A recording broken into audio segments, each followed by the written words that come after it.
So these questions you in large part saw if you did look at the review sets before your first and second regular exams in here. You saw a lot of these questions before. Not all of them. There are a few new ones added in that are relative to since the second test. But just as a good review of the sorts of things we did all semester, there are a lot of different aspects of the same sorts of problems that we analyzed. We started out just talking about constant rate of change, like same rate all the time. How do you measure that? What symbols can we use so that we could use those symbols in places where we didn't have one constant rate of change all the time, but in any individual moment, we could measure a constant rate. So thinking about sorts of things we did earlier on, just the notation and the terminology, the final exam covers everything from the beginning of the semester through the end, including there are some questions that are just strictly like mastery test things, like what's the derivative of this, or what's the antiderivative of that. Antiderivatives not being on your mastery test, but there are just a couple of find derivatives and antiderivative sorts of questions. But it is all multiple choice. So, for instance, Stephanie ran the Boston Marathon in 2014. She finished it in 3 hours, 51 minutes, 26 seconds. If y is the number of miles she's run, we want to know which of the following would be the appropriate definition for the variable dy. So just keeping in mind, oh yeah, when we create a variable to represent some quantity, d something in front of that same variable represents a small variation in or a small amount of change in that quantity. So if y was the number of miles that Stephanie's run, then dy would be a variation in that, but just looking at the differences between these, I think this just means there's more words. No, that was a link that was accidentally included. We've got a variation in the number of miles, a variation in the distance run by Stephanie since the start of the race, a variation in the distance in miles run by Stephanie since the start of the race, or a variation in distance. So just keeping in mind, this is a number of miles that she's run, so this would be a variation in the number of miles that she's run. So it's not since the start of the race, in any like these aren't relative to something, it's just any moment we could talk about dy starting at any point and going to any point, and we've used usually a small change, a small amount of variation. So in this case, this is typically the output variable. Like think of time as the input or the independent variable, and then after a certain amount of time, she's run a certain number of miles. But if we look at a small increment of time going by, she will have run an additional small number of miles, not relative to the start of the race. She's run a small number of miles, but just relative to the start of that moment. So you don't have to state that, just a variation in the number of miles. Let's see. These are kind of in order through the semester. So thinking about this expression, this is y equals cube root of x. Thinking about the relationship between x and y, there are a lot of different, for every x there's one y, for every y there's one x, and the meanings of all of those, this is a select all that apply, not just a one is true. The first several statements are about corresponding numbers of values that go with one another. The next set is about whether one is a function of the other or both. And then the last couple are thinking about like how you decide whether something's a function or not. So if I declare that one variable is a function of another, that one I said second, that's the independent variable in the situation, and the one that's a function of that is the dependent of the output. So if I say y is a function of x, that means y depends on x, essentially. And so if there were more than one y value for a single x, that wouldn't make any sense, because y is supposed to depend on x. So if I give you an x and you can't tell me the y, that's bad. If you can give me a couple of y's, that's also bad, because it's supposed to depend on it. So just keep in mind all these some of those are pre-calculus sorts of things you probably discussed to some extent in other classes, but just making sure that you have the terminology down, and so that when it's used later, you don't start misinterpreting it or giving wider definitions than actually apply to the meaning of a function, things like that. So taking a look at something like this, this is a sort of graph that we saw a lot over the semester. remember what these are. So this was when we were talking about starting from an exact rate of change function and using constant rates from that for small intervals of time, for small moments at a time. And the reason that we did that is because we know how constant rate of change works. We have some relationships that go with that. dy equals mdx. And if I need to find like a y final equals y initial plus mdx, y initial plus dy. So if we have constant rate of change, which this red curve doesn't represent a constant rate, it's a higher rate and then a lower rate and then a higher rate, again, all positive rates. But if we just pick a few of these rates to use every so often, and this is kind of small, but however often we want to pick them, we pick and use a constant rate for a small interval of time. Over each of those intervals, we can do an MDX sort of calculation. The length of that interval times the rate that we're using tells us how much accumulates, or if it was a negative rate, how much deaccumulates during that interval.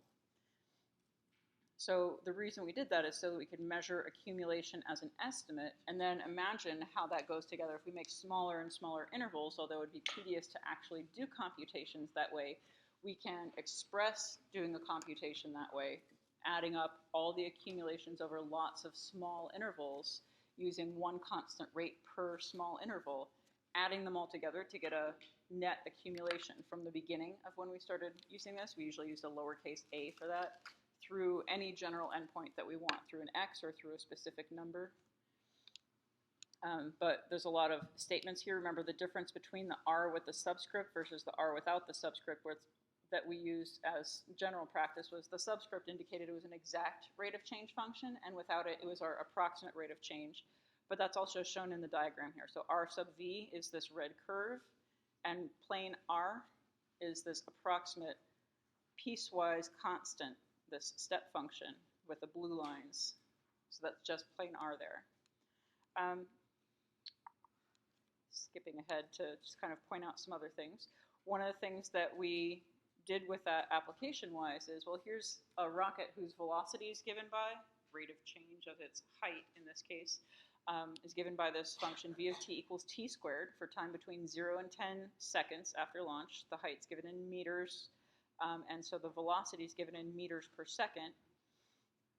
What these are down below, this asks to approximate the height of the rocket after a certain number of seconds. It tells you how to do the approximation. So it's using those piecewise constant rate function ideas from an exact function. So although we know how to find an antiderivative for this rate of change of the height, we could find an antiderivative, which would tell us a formula for the net change in height between any 2 points, so how much the height increased, since it's a positive rate function here, over any amount of time. We even have an initial value. So this is a question where it asks only for an approximation. At this point in time in the semester, we could get more exact values.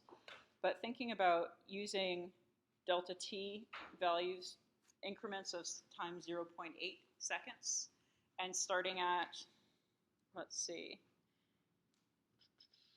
0 up through time 4, using that 0.8 seconds at a time, we'd be looking at a bunch of different intervals. An interval starting at 0, at 0.8, at 1.6, 2.4, 3.2, oh, and that'll take us to 4. So however many that was, we'd have that many full intervals. And each of those, we use a different rate. We use the rate at the left end of that interval given by this. So we'd use a rate of 0 squared, 0.8 squared, 1.6 squared, and so forth, each one for 0.8 seconds. So MDX, MDX, MDX, all those added together. We're using our summation notation. So don't forget about the approximations we did. Just because we know how to do some of our computations exactly doesn't mean it's unimportant to understand the approximations for a couple of reasons. One, it's how we got where we did.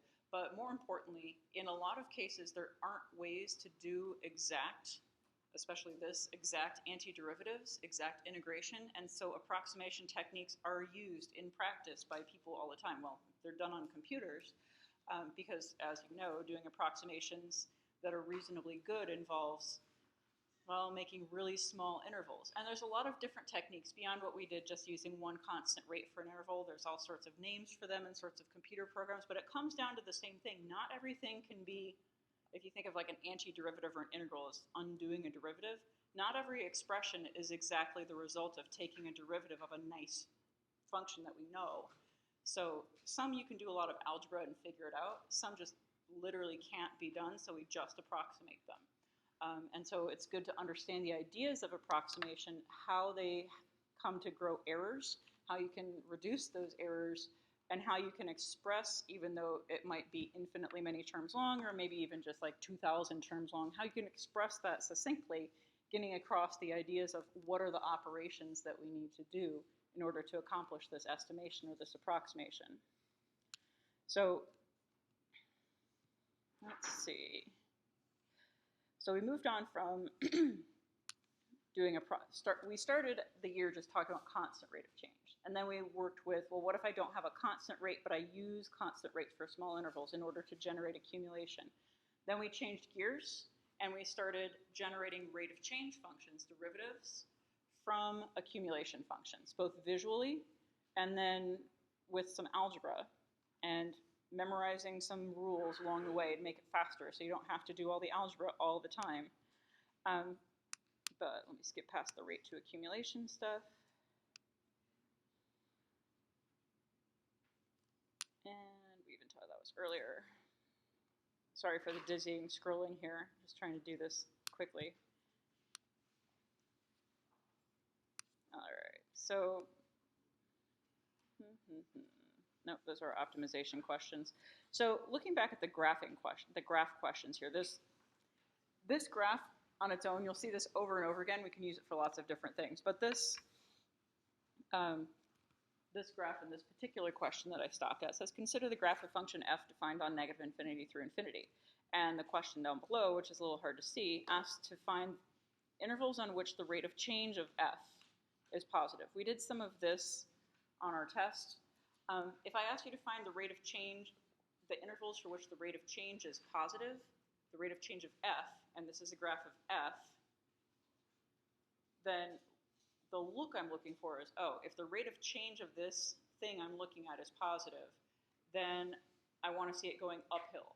So that would be from this intercept to this top of the hill, and from this minimum here to that top of the hill. Those are the only places where this function's rate of change is positive. Now what if I ask you, where is this function's rate of change increasing, which is not the same as positive? Could be positive, could be negative. Yeah, that's where the rate of change is increasing. If I'm looking at a graph of f, and I want to know where f's rate of change is increasing, that's actually asking about the second derivative. Rate of change positive of this graph means this graph is increasing. Rate of change increasing isn't where this is increasing. Rate of change increasing is where the derivative is growing in value. So, for instance, this first part, I've got an extremely negative derivative right here. It's going downhill quite sharply. By the time I go a little bit farther to the right, it's going downhill, but not as sharply. So maybe it was a negative 20 derivative. Now it's increased to a negative 15 derivative. Negative 15 is greater than negative 20.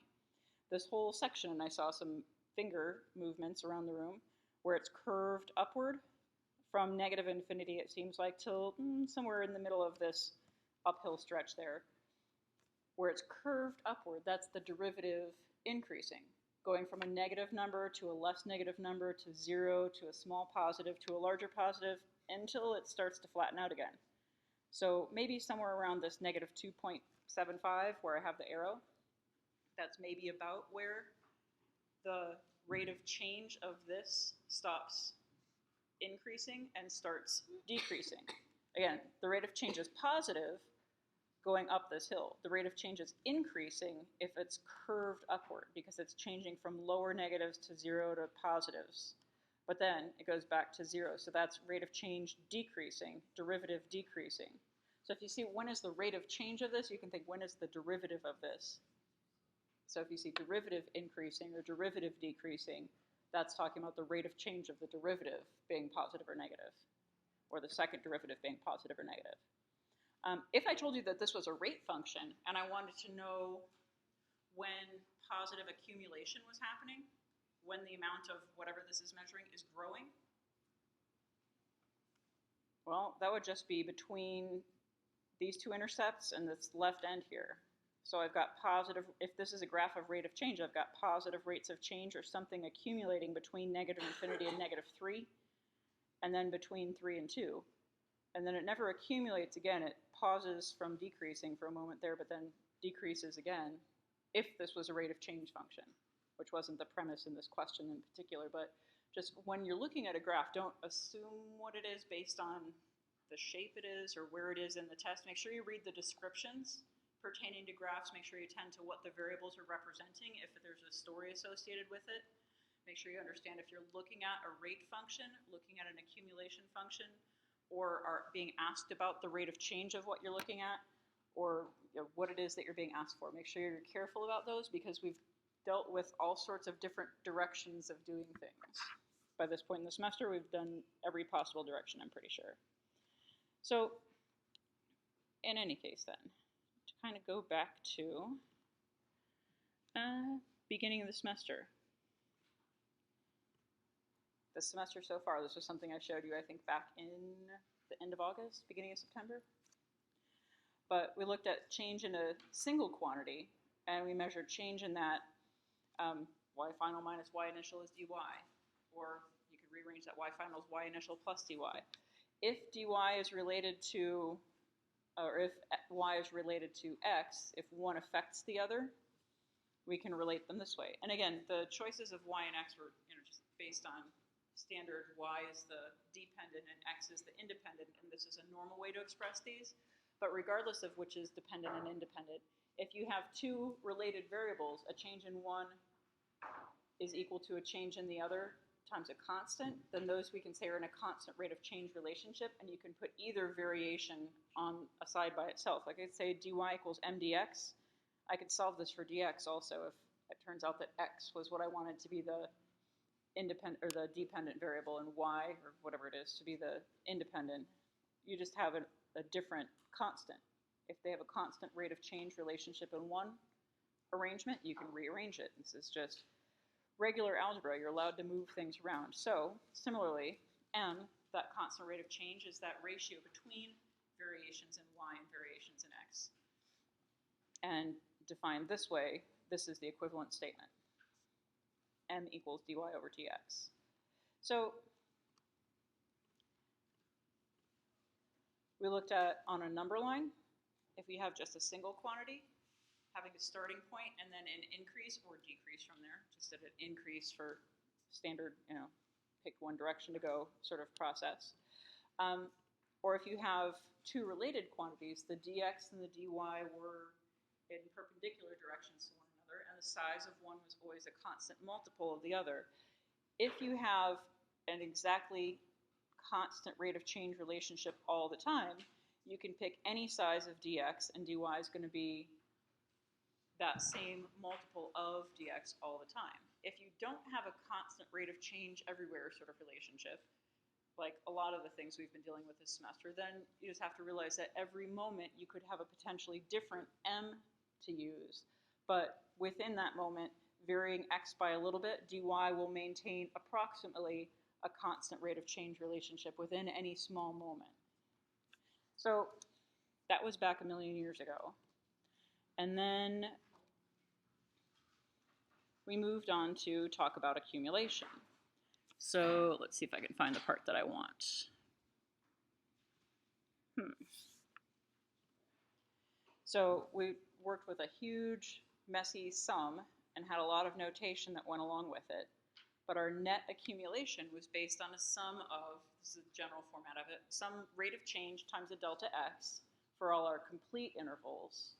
And then plus, depending on where x is, one last term where we have a rate used for a different amount of time. As x varies through this last or this partial interval, we have, this is the changing part, or the part that's being appended as x varies is due to just this last partial interval, or this current interval.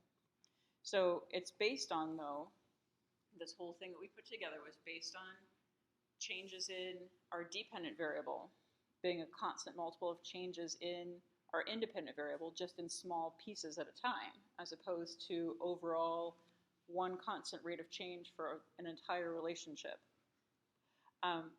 So we've got in the complete intervals, it was r of whatever it was, it's a plus n minus 1 delta x was the input to that, not the important part that I wanted to focus on right now. But then in our current interval also, it was that r of left of x, the left end of the current interval, multiplied by dx, the distance that we are into that current moment, that current interval. And then the second part of this was the y initial and y final part. So y final is y initial plus dy, and the dy obviously given by step 1 above. But if you want to find net accumulation, it's just a sum of mdx's, just what happens during each interval due to the rate that we use for each interval. Add those all together. If you want to find a total amount or a total accumulation, including whatever the starting value was when we started using the rate, you need to add that on. So that's just one extra term, and it's a constant, this y initial. So what was the problem that we were just looking at? Something about a rocket that was launched from 2.67 meters, and the velocity was given by v of t equals t squared. If you wanted to know the height at any point in time t, you need that 2.67 plus everything that happens due to that t squared rate of change. Whether you want to do an exact rate of change with an integral or an approximate rate of change using a summation, and intervals of that problem was using 0.8 seconds at a time. In either case, if you just want to know the change in height from time 0 to 4, you just use mdx, mdx, mdx. There's 5 mdx's to add together with different m's, all times 0.8. If you want to know what is the height, not just how much has the height changed, well, just add the initial height, which in that case I believe was 2.67. So the sum of all of the complete intervals, you can also see that as the y initial. So like as this goes on, I have this height that I've already surpassed, plus what's going on, what's changing. So this y initial is something that's fixed. This is already done. For any value of x, this is all done. There's nothing changing about this. This is the part where x is still varying in the current interval using that last rate of change. So this dy, in a sense, you can think of as just pertaining to that last term added on, if you want to think of it that way. So we've got a whole bunch of mdx's in any case, whether you want to think of the ones that are already finished plus one more. Just keep in mind that if you do need to know the overall value, you could have all of this plus an initial value before the first interval started, before anything started. So the details of this, just to quickly recap that, we started intervals at x equals a as our general idea of how we set this up. And so this notation here was the upper limit of the sum, our last index value used for j. X minus a over delta x tells you the number of complete intervals between a and x. We round it to an integer number, a whole number value, by doing that floor function. So this just tells us the number of complete intervals we have between x and a, and then the places where we evaluate the approximate rate function, or the values for which we evaluate the exact rate function at and then use them as our approximation, are at the left end of each of these intervals. So at a plus delta x, at a plus 2 delta x, and so forth and so forth.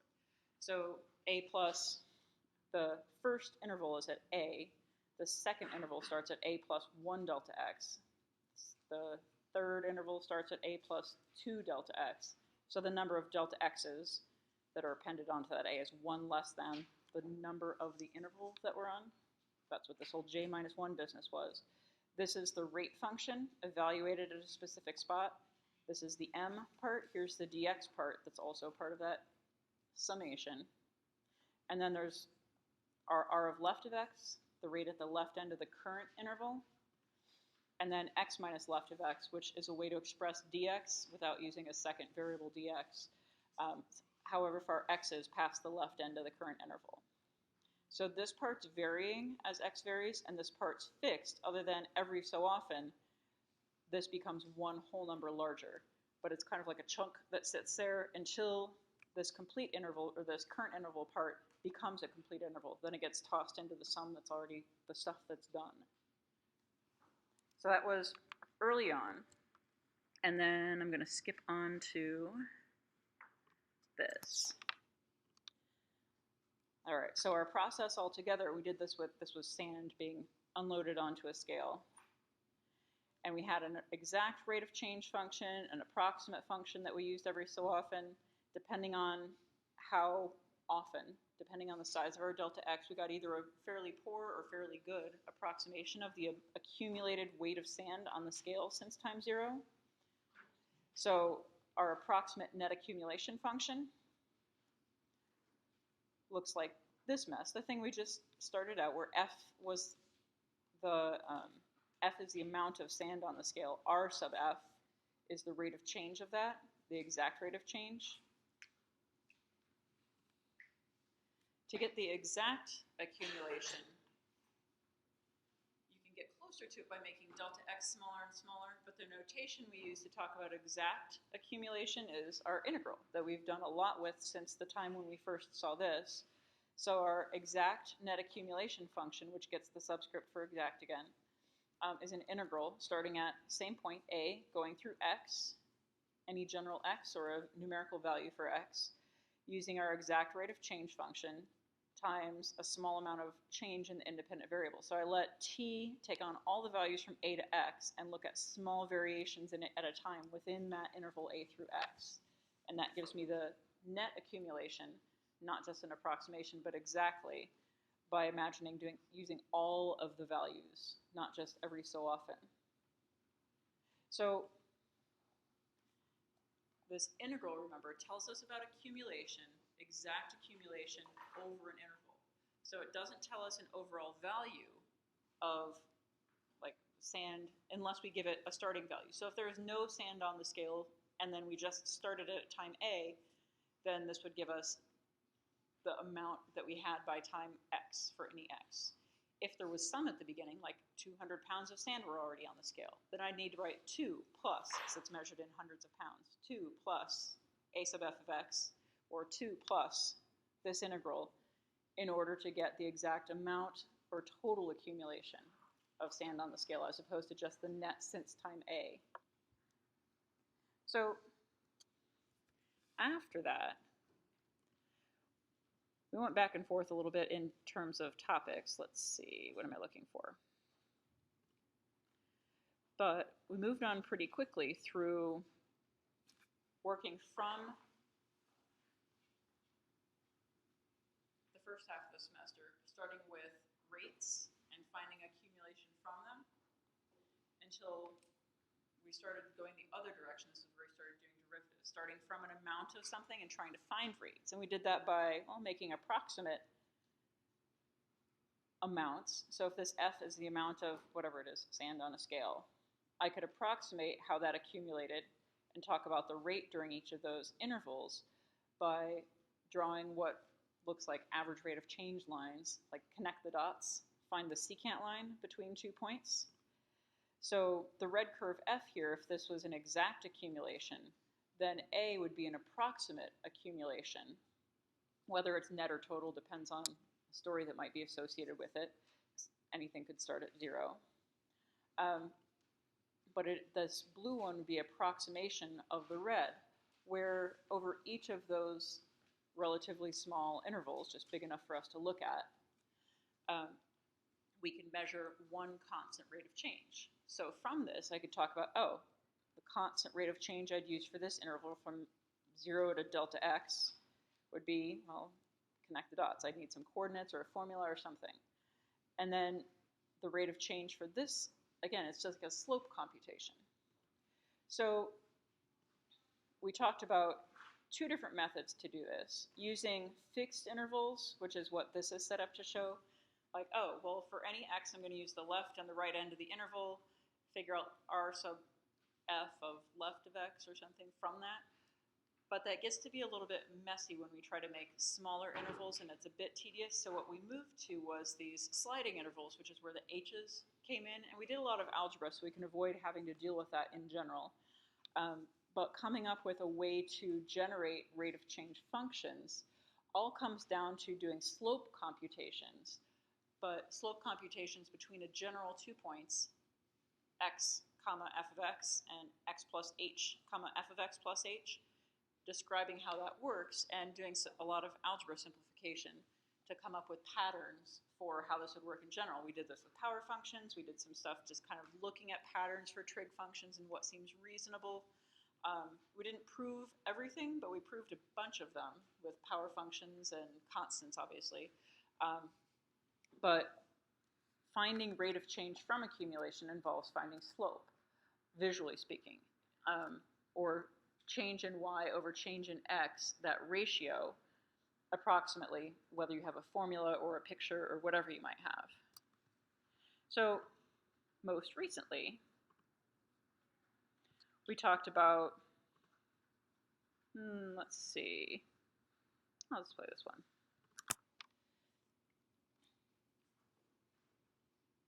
Most recently, we talked about all of that kind of put together, how one links to the other, we can get one from the other, we can get the other from the first. The fundamental theorem of calculus, we kind of built this in along the way. But at the beginning of the class, we were looking at, but just skipping from beginning to end without all the accumulation approximations in the middle, how if I have a rate of change, you know how fast something's changing, I want to know how much of it I have at any moment. I can estimate that, but I can also directly get from one to the other using integration, which we eventually got to. So if I integrate this r function from 0 to wherever, or from any one point to any other point, I can find the accumulation that happens during that interval from 0 to someplace or from A to B, an amount of accumulation or an accumulation function by integrating a rate. So we talked about this, I think last week, this particular slide. But later in the semester, we talked about going the other direction through this, how to get from accumulation to rate using derivatives. And so those two are interlinked, and I just want to skip on to the fundamental theorem of calculus part again, just to reiterate this. So net change in accumulation, we can measure with an integral from one point to another if I know a rate function. If I know the accumulation function, or a net accumulation function, I can just find the net change by subtracting two values. And so these two are equivalent to one another if f is the rate of, f's rate of change is this r sub f. And if I want to have a function rather than a numerical value, I can just put in some x's instead of a's or b's. Like a's and b's were parameters representing specific numbers, but I can use, this is true with x's, with variables also, either as the starting point, like we actually talked about last class, or as the ending point. They just represent different things, what accumulates before x versus what happens after a until x. Just keep in mind that this starting point doesn't necessarily the amount of accumulation at time A or time 0, whatever the beginning value might be, doesn't necessarily equal 0. That could be any other value, which is where our mystery constants of integration came from. The idea of I can't recover everything about an accumulation function just from the rate. I have to have that extra information, that y initial plus mdx. So skipping on again. Some of the later things we talked about, last things we talked about, were these ideas of accumulation visually. And visually, accumulation, if this is a rate function that's graphed, I can visualize the amount of accumulation by the space between the rate function and the x-axis, space above the x-axis being positive accumulation, gaining more of something, and space below the x-axis being, de-accumulation or losing an amount of something. So I can see, thinking about from -5 through 4 here, whatever this was, car going forward and backward, sand being poured on and taken off of a scale, whatever it might be, there's a little bit that went on, then a lot that came off, and then a little bit that went back on again, or whatever this might be. If I wanted to know the net change from the beginning to the end, all I have to do is integrate g of x from the beginning to the end, from negative 0.5 to positive 4. But if I want to know how much space there is, like this is a physical shape of something, or maybe this is measuring distance traveled. So this is distance going forward, so is this other red section, and the blue section is distance going backward. If I didn't care like net change in position, if I just want to know how far did this car travel, I'd want to add the positive sizes of all three of these amounts of space. So I could find these three as positive numbers, use a negative sign to make this what would come out as negative into a positive. Add those three together to find this total area. But again, this is just a visual interpretation of how you can see accumulation in a rate graph without drawing a separate graph of the accumulation itself. So, put together, this is kind of where we ended on Tuesday. But just to kind of wrap up, generally speaking then, there are a lot of things that we can do manually with calculus, but computers are far better at doing the tedious numerical work and the approximations of hundreds of intervals at a time than people are. So going forward, thinking of what is my goal of understanding calculus? Your goal is not to be able to do a whole bunch of procedures without a calculator or whatever. And I know that on our tests, we haven't been using calculators for the most part, but they also haven't been about computations. It's been about how do these ideas fit together? What does this mean? How do I interpret this? And the reason I haven't asked you a bunch of computation questions, other than a couple with the optimization and related rates, is because, well, all those tedious, long computations, those are really jobs for computers. I want you to be focused on how do I understand this problem that's I've been presented? How do I put this information together? How is it all related? And what needs to be done to answer the question at hand? Now, once it gets to that part, if you can put together a function that models everything you want, in real life, people don't sit there and like, well, no, let me crunch this all by hand. No, they grab calculators, computers, whatever modeling system you're going to use, and get the number crunchy part of it done. So there were a couple sections on optimization related rates questions where you had numerical answers, but even in those, I hope you probably saw that 90% of the work you put in was trying to set the thing up in the first place. Once you finally got it set up, doing the derivative, set it equal to 0, solve something, that part was not very hard, relatively speaking, in most cases. And that's something that, even if it was hard, if it was, at that point, if you can create a function and you know what needs to happen, that's something you can toss in GC and have it do that. Because calculators and computers are very good at those sorts of repetitiveness. What they aren't good at is read it a story problem and have it tell you what to do with that, because they don't do that analysis, at least not quite yet. So computers can't decide what function to analyze or equations to solve. That's what we need you for.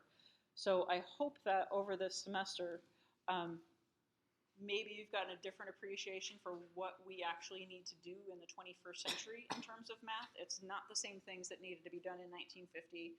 There used to be lots of jobs for people called computers to do the computations manually because computers were too expensive for lots of places to have, too tedious, and people could do them well enough to get the job done. But now we've got computers that do the computation. We need the people to do the higher level thinking skills still. And I want you to be good at that going forward from this class. And I hope that you see how all the ideas of calculus fit together so that we can do that. So I also hope that this wasn't just an exercise in, here's a bunch of things to memorize for test 1. Here's a bunch of things to memorize for test 2. Here's like 4 types of problems I need to be able to solve. Let me memorize the steps. I hope that you don't feel that this class was a bunch of memorizing weird stuff. I know there's that derivative rules, like memorize those. Like I said, it's kind of like the multiplication tables. You can get by without knowing them off the top of your head, but once you get them down, they'll probably stick in your brain for years and years to come, at least some of them. Some you won't see for a while, like, what's the derivative of arcsecant? Don't really remember. Look it up. It's fine. Most people don't remember the derivative of arcsecant off the top of their head unless they use it every day. I don't unless I'm teaching it. But use your brain to get yourself through the problems if you know, like, you know what, I can set this up. Once I draw this diagram, I see I need a tangent function. So I want to maximize the size of the angle to make something happen. Like, oh, okay, so I know what function I need to set up, something where the angle is going to be the output that I'm maximizing with some other function. And that's going to involve a derivative. Once you get the equation set up, you're good to go. And all the pieces are interrelated, how much happens because of a rate, how to find the rate of change of something. All these processes that move and change around us are all based on the rates of change. But I hope that this fundamental theorem of calculus that ties it all together seems kind of important, because it is. And I know sometimes if you might have heard of fundamental theorem of something before and it seemed like, oh, that's a weird rule. Why do I need that? It's really important. That tells us how rates and accumulations are related to one another and how we can get back and forth between one and the other in a couple of different ways. But going forward, if you are taking 271 with Mark Ashbrook in the spring, you're going to be using the same set of materials. You'll be using all the same notation, but even if you're not taking any more calculus, if you're taking a different 271, you'll have all the same background as everybody else. You'll know all the notation that they know. You'll just, with any luck, I think you'll know some extra. And maybe have a leg up on some people that took a different calculus course coming into that one. So I know this takes a lot of work, but this is the end of this semester. Study well. We've got a review session on Monday in ECA 225. It's posted on Canvas someplace from 9 to noon. I'm going to be there the first half of that. Hedvig's going to be there the second half of that. There'll be TAs coming and going. We'll have your test 1 and test 2 there if you want to take a look at those, as well as we can tell you which ones you missed if you didn't get a chance to figure that out earlier in the semester, and ask any questions you want. Bring your notebook, take some notes. You can't take your tests with you, but the test is next week, Tuesday. Not in here. It is 7 p.m. It's not our regular time of day either. SCOB, which is, I forget what it says, Schwada Classroom Office Building. It's kind of near the bookstore and where my office is. It's along that road. It's on the second floor. You can go upstairs on the outside of the building. There's all sorts of different, that's a weird shaped building. It's not quite as hard to find as where our mastery test is, I don't think. But check out where that is so you're not wandering around in the dark on Tuesday night trying to find the building. But that's it for today. That's it for new stuff this semester. I will see you at the exam, if not on Monday.